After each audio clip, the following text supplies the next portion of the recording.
Je reviens sur un de mes textes que j'ai écrit aujourd'hui, sur la question d'une positive et d'une négative au niveau linguistique, au niveau de la morphologie sémantique.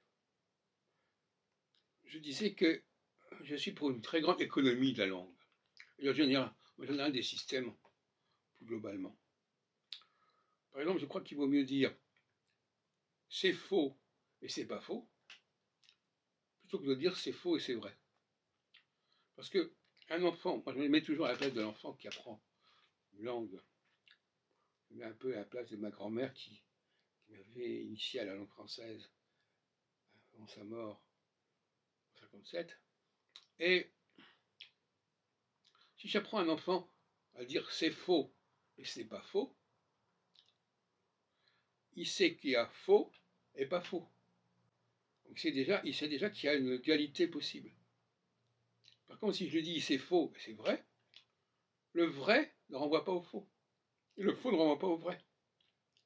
Par contre, si je dis c'est pas faux, eh bien, il y a le faux, mais il y a le pas qui dit qu'il y a le contraire du faux. Donc ce contraire du faux, c'est le vrai. Ou bien, c'est pas vrai, et à ce moment-là, le contraire du vrai, c'est le faux. C'est pas la peine d'employer les deux mots. Il faut employer l'un ou l'autre. Donc, l'utilisation de la négation est très importante parce que la négation englobe à la fois, la négation est elle-même dans la dialectique.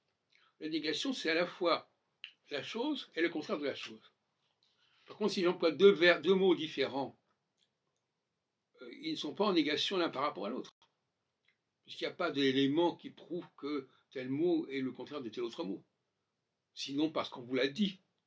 Mais au niveau global, au niveau de l'apprentissage de la langue par elle-même, on ne vous le dit pas.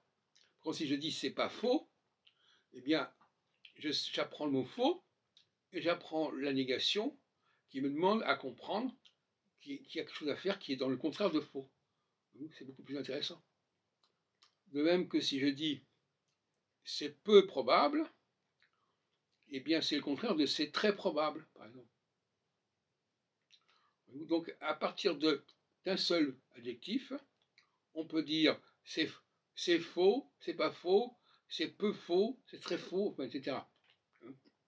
Et c'est extrêmement intéressant et il faut faire jouer au maximum les préfixes et ne pas remplacer les préfixes par des mots qui sont des entités en elles-mêmes et qui ne renvoient à rien du tout. Moi, je suis pour une langue où le lecteur comprend la langue, comprend l'articulation de la langue, sans que quelqu'un lui fasse des réflexions en disant « Attention, tu sais qu'il y a un synonyme, tu sais qu'il y a un autre mot pour dire ça, etc. » Ça n'est pas acceptable.